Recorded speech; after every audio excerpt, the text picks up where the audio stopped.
বিখ্যাত day of the dead বা মৃত দিবস। বিশ্বের অনেক দেশেই জাঁকজমকভাবে পালিত হয় এই দিনটি।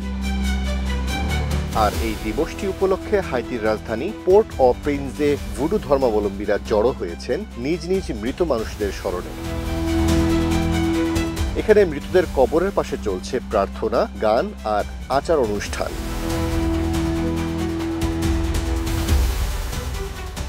ভুডু ধর্মাবলম্বীরা বিশ্বাস করেন মৃত আত্মারা এই দিনে তাদের পরিবারের সঙ্গে মিলিত হন। এই দিনে প্রিয়জনদের কবরের কাছে গিয়ে তাদের সঙ্গে কথা বলেন আর তাদের জন্য শক্তি, সাহস ও শুভকামনা প্রার্থনা করেন তারা। আমার দাদা দাদিরা আজ খুশি, কারণ তারা অন্য জগতে থাকলেও এখনো আমরা তাদের কথা ভাবি, তাদের সম্মান জানাই। আমি গর্বিত যে আমি তাদের স্মরণ করছি, আর তারাও গর্বিত কারণ এই বিশেষ দিনে অনেকে তাদের কথা মনে করছে। এক্সট্রিম মশার কয়েল প্ল্যান্ট ফাইবার দিয়ে তৈরি, ডেঙ্গু, চিকুনগুনিয়া বাহি সহ যে কোনো মশার বিরুদ্ধে দেয় এক্সট্রিম সুরক্ষা। অনেকে এখানে এসে ব্যক্তিগত প্রার্থনা করেন, যেমন তালাবে ভিয়ের মিশেল, যিনি মায়ের কবরের পাশে দাঁড়িয়ে কথা বলছেন মৃত মায়ের সঙ্গে। একই সঙ্গে নিজের জন্য মায়ের কাছে শক্তি চাইছেন তিনি।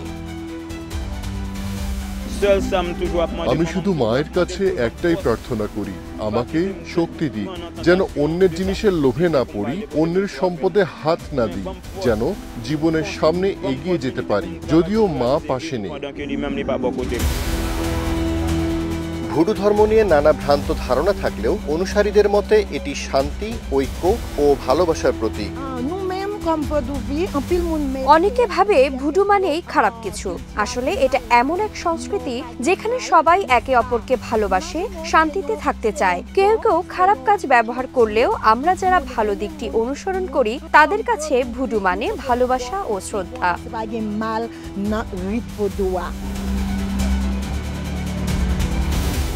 হাইতির এই দিবসটি আচার ধর্মের পাশাপাশি স্মৃতি আর আধ্যাত্মিকতার এক শক্তিশালী বহিঃপ্রকাশ।